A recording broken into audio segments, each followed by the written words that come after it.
آج اسی سے بات کو آگے چلاتے ہیں۔ معاشرے کے اندر یا انسان ہونے کے ناطے سے انسان سے غلطیاں ثابت ہوتی ہیں، آپ ان کی اصلاح کیسے کر سکتے ہیں؟ نبی کریم صلی اللہ علیہ وسلم نے کون سا طریقہ بتلایا ہے جس طریقے پر ہم لوگوں کی اصلاح کر سکتے ہیں؟ اس سے پہلے کچھ عمومی باتیں ہیں جن کو ہم اپنے ذہن میں بٹھا لیں۔ پہلے نمبر پر چھوٹی اور بڑی غلطی میں انسان کو فرق کرنا آتا ہے۔ صغیرہ گناہ اور کبیرہ گناہ، اس کے بارے میں انسان کو علم ہونا چاہیے کہ یہ گناہ چھوٹا ہے اور یہ بڑا ہے۔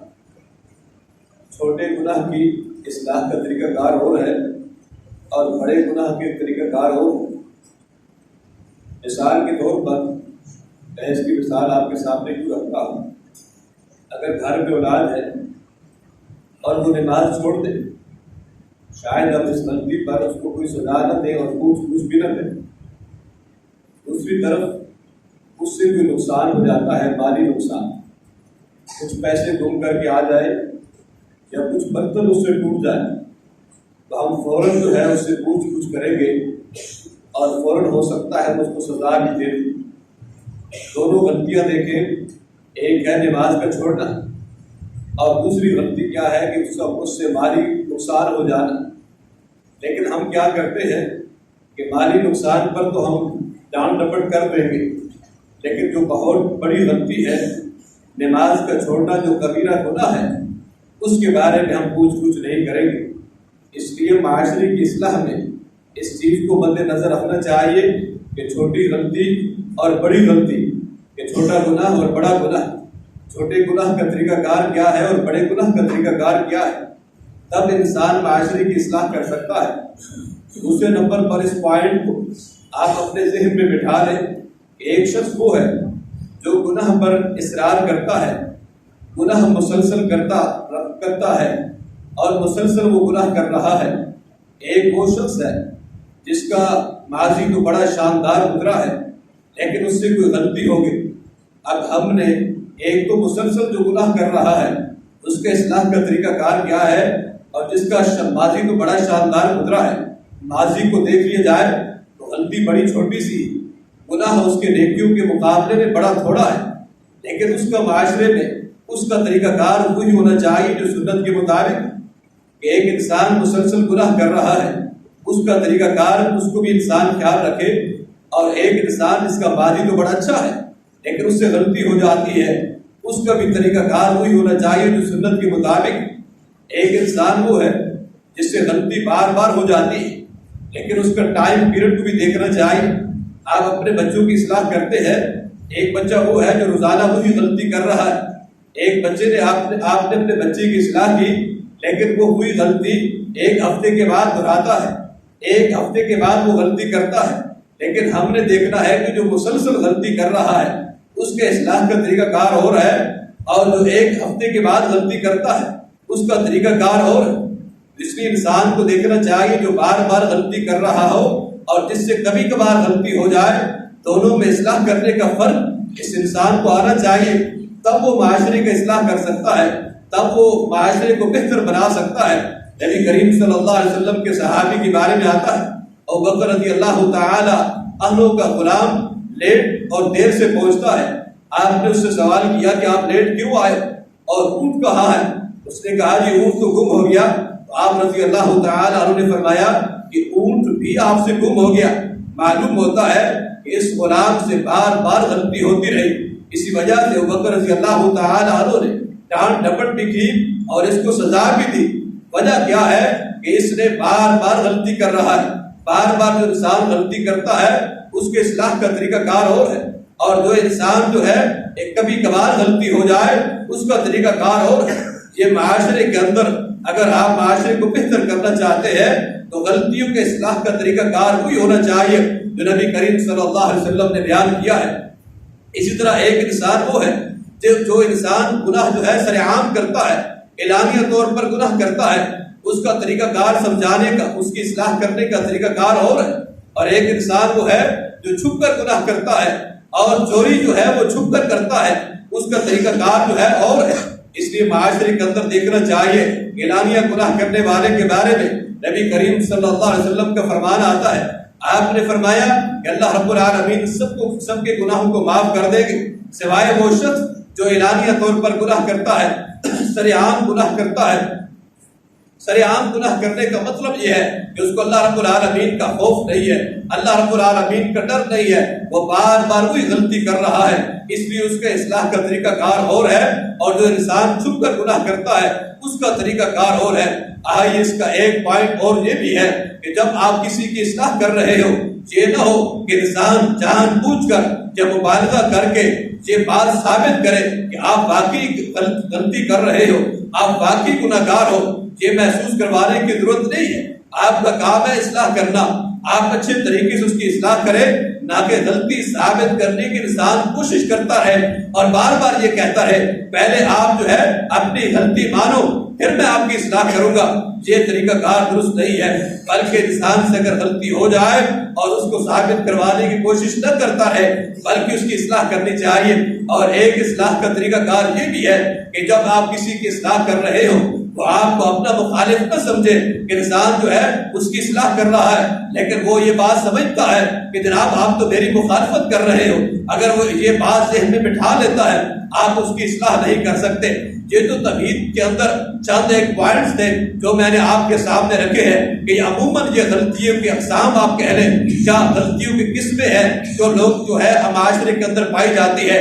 لیکن اصلاح کے 5-6 پوائنٹ جو سنت کے ساتھ اور نبی کریم صلی اللہ علیہ وسلم کی احادیث سے ثابت ہے وہ میں یہ بیان کرنا چاہتا ہوں. ایک شخص وہ ہے جس کو مسئلے کا علم نہیں ہے اس سے غلطی ہو جاتی ہے، اور ایک شخص وہ ہے جس کو علم ہے اور اس سے غلطی ہو جاتی ہے. اور معاشرے میں ایسے انسان پائے جاتے ہیں. نبی کریم صلی اللہ علیہ وسلم کا طریقہ کار کیا تھا؟ ایک صحابی بیان کرتے ہیں معاویہ بن حکم رضی اللہ تعالی عنہ کا نام ہے، یعنی دیہات میں رہنے والے، صحرا میں رہنے والے یہ صحابی تھے اور نماز پڑھنے کے لیے مسجد نبی میں آ جاتے ہیں. علم نہیں تھا اس بات کا کہ نماز کے اندر گفتگو کرنا حرام ہے. اور ایک صحابی کو ایک اور شخص کو چھینک آتی ہے اور یہ نماز کے دوران ہی یرحمک اللہ کے الفاظ کہہ دیتے ہیں اور باقیوں نے بڑے غور سے دیکھا بھی اور اپنے رانوں پر ہاتھ بھی مارے تاکہ اس کو خاموش کروایا جائے. یہ خاموش ہو جاتے ہیں. خاموش ہو جانے کے بعد جیسی نماز ختم ہوتی ہے نبی کریم صلی اللہ علیہ وسلم نے فرمایا ان هذه الصلاۃ، اے شخص یہ نماز جو ہے اس کے اندر کوئی چیز درست نہیں ہے، اس کے اندر تسبیح ہے، تکبیر ہے، قرات قرآن ہے. اتنے الفاظ آپ نے کہہ دیے اور وہ صحابی بیان کرتے ہیں آپ نے مجھے کوئی ڈانٹ ڈپٹ نہیں کی، کوئی برا بھلا نہیں کہا، بلکہ نماز کے اندر مجھ سے اگر گفتگو ہو بھی گئی تو آپ نے فرما دیا نماز کے اندر تسبیح ہے، قرات ہے اور نماز کے اندر جو ہے ان چیزوں کا خیال رکھنا چاہیے. گفتگو انسان نہیں کر سکتا. آپ دیکھیں اس صحابی کو اس بات کا علم نہیں تھا.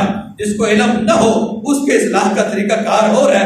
اسی طرح ایک صحابی مغیرہ بن شعبہ رضی اللہ تعالی عنہ کے بارے میں آتا ہے. آپ نے وضو کیا اور وضو کرنے کے بعد آپ کھانا کھاتے ہیں. جیسے کھانے سے فارغ ہوئے یہ صحابی جو ہے مغیرہ بن شعبہ دوبارہ وضو کا برتن لے کر آ جاتے ہیں. آپ نے فرمایا پیچھے رہو اور اس صحابی پیچھے ہو جاتے ہیں.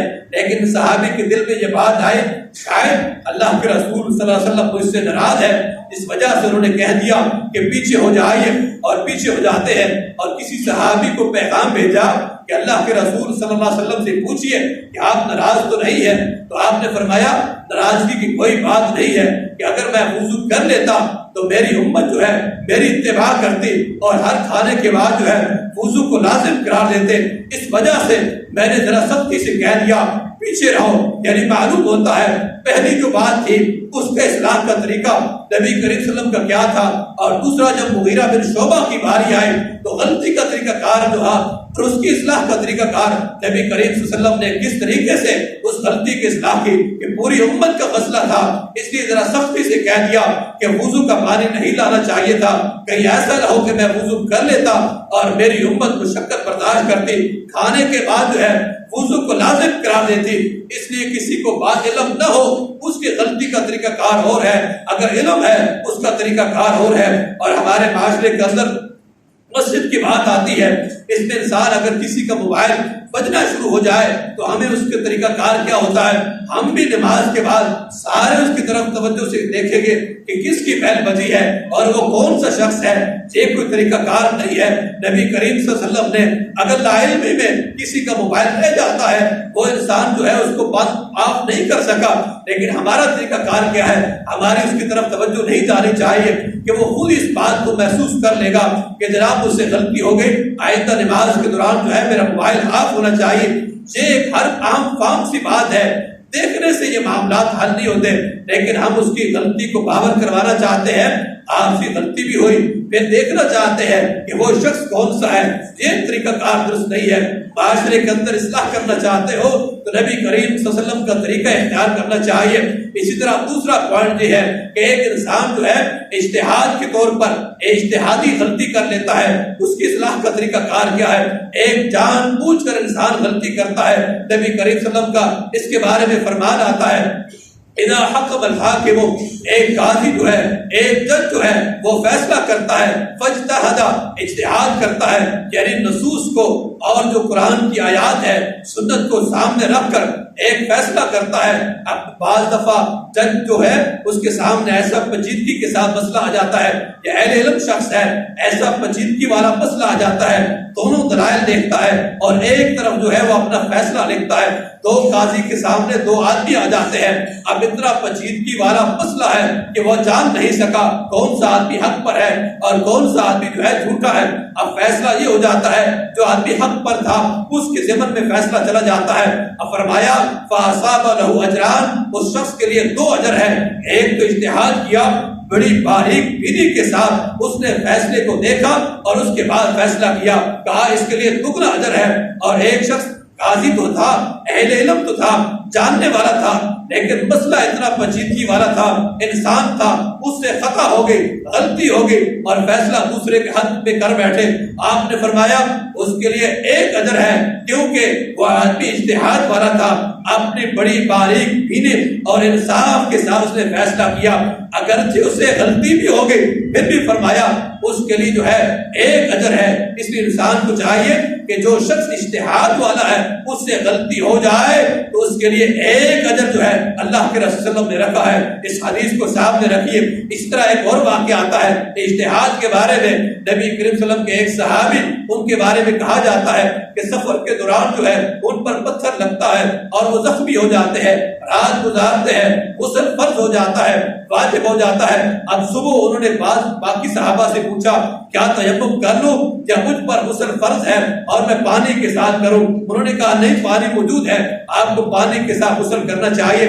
اب وہ پانی کے ساتھ غسل کرتے ہیں، موت واقع ہو جاتی ہے، نبی کریم صلی اللہ علیہ وسلم کو اس بات کا علم ہوتا ہے تو آپ نے فرمایا تم نے اس کو قتل کروایا ہے، اور کہا کیوں نہیں، سوال جو ہے سوال کرنا چاہیے تھا، کہا کسی بات کا علم نہ ہو اس کا علاج سوال ہے، آپ کسی اور سے پوچھ لیتے لیکن خود سے فیصلہ نہ کرتے۔ یعنی کسی بات کا علم نہ ہو اور اجتہاد آدمی نہیں کر سکتا، چاہے اس کے سامنے علم اگر ہے وہ آدمی اجتہاد بھی کرتا ہے، غلطی بھی ہو جائے اس کے لیے ثواب ہے، لیکن نبی کریم صلی اللہ علیہ وسلم نے کتنی تنبیہ کر دی اور فرما دیا کہ تم نے اس کو قتل کروایا ہے اور تمہیں اگر معلوم نہیں تھا تو تم کسی سے سوال کر لیتے۔ اجتہاد کی بات کو دیکھنا، اور اگر غلطی جان بوجھ کر کرتا ہے، اجتہاد کی بنیاد پر غلطی ہو اس کا اصلاح کا طریقہ کار اور ہے، اور جان بوجھ کر اگر غلطی ہو اس کا طریقہ کار اور ہے۔ اور اسی طرح ایک حدیث کے اندر آتا ہے، آپ نے فرمایا 3 قسم کے قاضی ہیں، اور فرمایا ایک قاضی وہ جنت میں جائے گا اور 2 قاضی دوزخ میں جائیں گے۔ ایک وہ قاضی جس کو علم تو تھا لیکن اس کے مطابق اس نے فیصلہ نہیں کیا، فرمایا جہنم میں جائے گا۔ ایک وہ شخص جو جاہل ہے لیکن لوگوں کے فیصلے کرتا ہے، فرمایا جہنم میں جائے گا۔ معلوم ہوا 3 قسم کی قاضی، جہالت جو ہے وہ انسان کے نقصان کا باعث ہے۔ کوئی آدمی کہے کہ میں تو جاہل تھا، مجھے تو علم نہیں تھا اور میری غلطی معاف ہونی چاہیے، لیکن امام کائنات نے فرمایا اگر جاہل جو ہے فیصلہ کرتا ہے اور غلط فیصلہ کرتا ہے، فرمایا جہنم میں جائے گا۔ اس لیے جہالت جو ہے انسان کے نقصان کا باعث ہے۔ آدمی یہ نہ کہ میں تو اس بات کا مجھے تو علم نہیں تھا اور میں نے غلطی یا جہالت کی بنیاد پر فیصلہ کر دیا ہے، نہیں، آپ کو حق حاصل نہیں ہے۔ اگر آپ کو علم نہیں ہے تو آپ جو ہے فیصلہ نہ کریں، بلکہ بلکہ حق کی بنیاد پر آپ کو فیصلہ کرنا چاہیے۔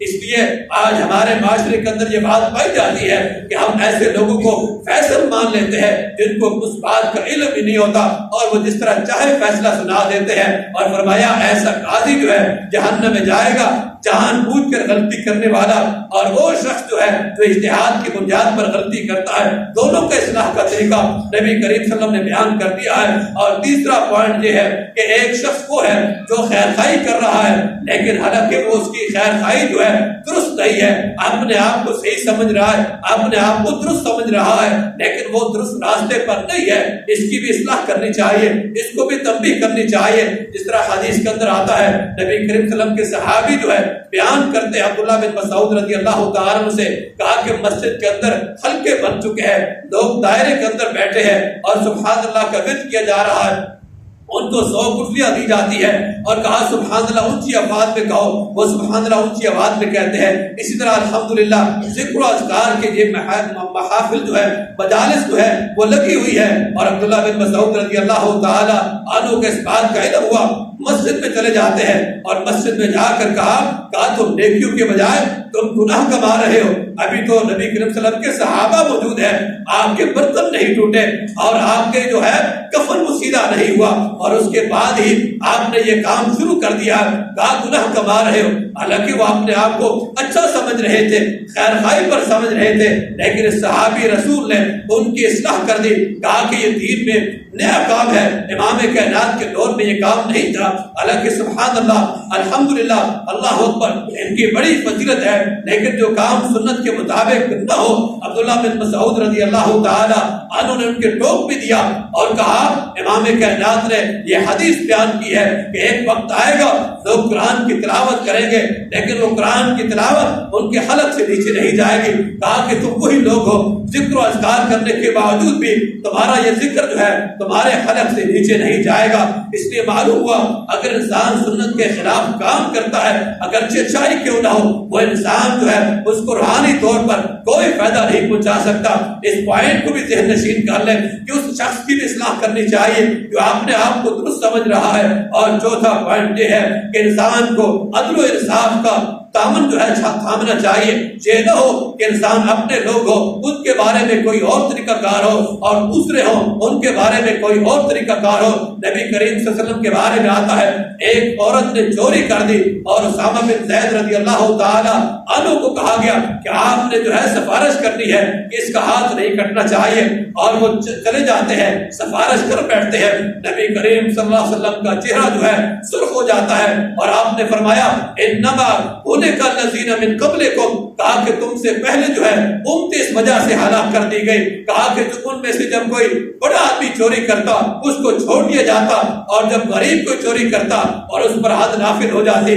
آپ نے فرمایا مجھے اللہ رب العالمین کی قسم ہے اگر میری بیٹی فاطمہ بھی چوری کرتی اور لقطعت یدہا، میں اس کا بھی ہاتھ کاٹ دیتا۔ معلوم ہوا کہ عدل و انصاف کا ترازو جو ہے غلطی کرنے والے کی اصلاح کے لیے جو ہے وہ عدل و انصاف کا ترازو ہونا چاہیے۔ یہ نہیں ہے کہ انسان کا اپنا بیٹا غلطی کرے اس کے لیے جو ہے پیمانہ اور ہے، کسی اور کا غلطی کرے اس کا پیمانہ اور ہے۔ نہیں، اصلاح کا طریقہ کار وہی ہونا چاہیے جو شریعت نے مقرر کیا ہے۔ آپ نے کتنے واضح طور پر فرما دیا، کہا کہ پہلی امت ہلاک ہونے کا سبب یہی تھا۔ آج بھی ہمارے معاشرے کے اندر یہ بات پائی جاتی ہے، غریب آدمی ہو اس پر انسان زور زبردستی بھی کر لیتا ہے، جیل خانے بھجوا دیتا ہے، لیکن امیر آدمی ہے اس انسان کو کوئی پوچھنے والا نہیں ہے۔ یہ ہلاکت کا سبب ہے، معاشرہ بہتر نہیں ہو سکتا۔ اور اگر کوئی غلطی کرنے والا چھوٹا ہو بڑا ہو، کوئی بھی غلطی کرنے والا ہو، اس کا ترازو اور اس کا جو ہے یہی ہونا چاہیے جو شریعت نے مقرر کیا ہے۔ انسان کو انصاف کے ساتھ کام لینا چاہیے۔ ہم اپنے قریبی رشتہ داروں کے ساتھ، پولیس کے ساتھ جو ہے ان کے ساتھ معاملہ کچھ اور کرتے ہیں، اور دوسرے جو لوگ ہیں ان کے ساتھ معاملہ کچھ اور کرتے ہیں، پھر جو ہے حق معاشرہ بہتر نہیں ہو سکتا۔ انصاف کے ساتھ جو ہے انسان کو یہ کام کرنا چاہیے۔ ہم کہتے ہیں ہماری برادری کا ہے، ہمارے کنبے اور قبیلے کا ہے، ہمارے خاندان کا ہے۔ آپ نے فرمایا اگر میری بیٹی فاطمہ بھی چوری کرتی میں اس کا بھی ہاتھ کاٹ دیتا۔ یہ طریقہ کار، یہ انصاف کا ترازو ہے۔ غلطی کرنے والا کوئی بھی ہو، اس کی غلطی کی جو سراغ شریعت شریعت نے مقرر کی ہے انسان کو اسی کو لاگو کرنا چاہیے، تب معاشرہ بہتر ہوتا ہے۔ اور اسی وجہ سے نبی کریم صلی اللہ علیہ وسلم نے معاشرے کو بہتر کرنے کے لیے یہی طریقہ اپنایا، اور وہ معاشرہ پوری دنیا میں بہترین معاشرہ قرار دیا۔ وجہ سب کیا ہے کہ یہی غلطیوں کے اصلاح کرنے کا طریقہ کار یہی ہونا چاہیے جو شریعت نے بتایا ہے۔ اور اس کے بعد ایک پوائنٹ یہ بھی ہے جو انسان کو ذہن نشین کر لینا چاہیے، اپنے سامنے کر لینا چاہیے کہ اگر آپ کسی کی غلطی کی اصلاح کر رہے ہیں، اس کو آپ بہتر بتا رہے ہیں، کہیں ایسا نہ ہو کہ وہ آپ کی مخالفت پر اتر آئے، ایسا نہیں ہے، بلکہ بڑی غلطی جو ہے اس کو انسان جو ہے بعض دفعہ یہ ہوتا ہے کہ چھوٹی غلطی کو نظر انداز کر دینا چاہیے، کہیں ایسا نہ ہو کہ بڑی غلطی پیدا ہو جائے۔ یہ آپ کا طریقہ کار تھا، یعنی مثال کے طور پر منافقین تھے، نبی کریم صلی اللہ علیہ وسلم کو اس بات کا علم تھا یہ منافقین ہے اور اسلام کے راستے میں رکاوٹ ڈالنے والے ہیں، لیکن اس کے باوجود بھی آپ نے ان کے بارے میں کوئی اقدام نہیں اٹھایا۔ وجہ کیا تھی کہ یہ ان کی غلطی جو ہے اگر ان کی سزا دی جاتی ہے، کہیں بڑی غلطی کا امکان جہاں ہو وہاں چھوٹی غلطی سے درگزر سے کام لینا چاہیے۔ یہ آپ کی غلطیوں کے اصلاح کا طریقہ کار ہے کہ چھوٹی غلطیوں سے درگزر کیجیے، اگر بڑی غلطی کا انکار ہو جاتا ہے، بعض دفعہ اگر آپ کسی کی اصلاح کرنا چاہتے ہیں، ہو سکتا ہے وہ بغاوت پر اتر آئے، ہو سکتا ہے وہ لڑائی پر اتر آئے، اس سے بہتر یہ ہے کہ انسان وہاں خاموشی اختیار کر لے۔ یہ کچھ طریقہ کار تھے جو میں نے آپ کے سامنے بیان کی ہے۔ اللہ رب العالمین سے دعا ہے اللہ ہمیں صحیح معنوں میں قرآن و حدیث کو عمل کرنے کی توفیق عطا فرمائے۔ وآخر دعوانا الحمد للہ رب العالمین۔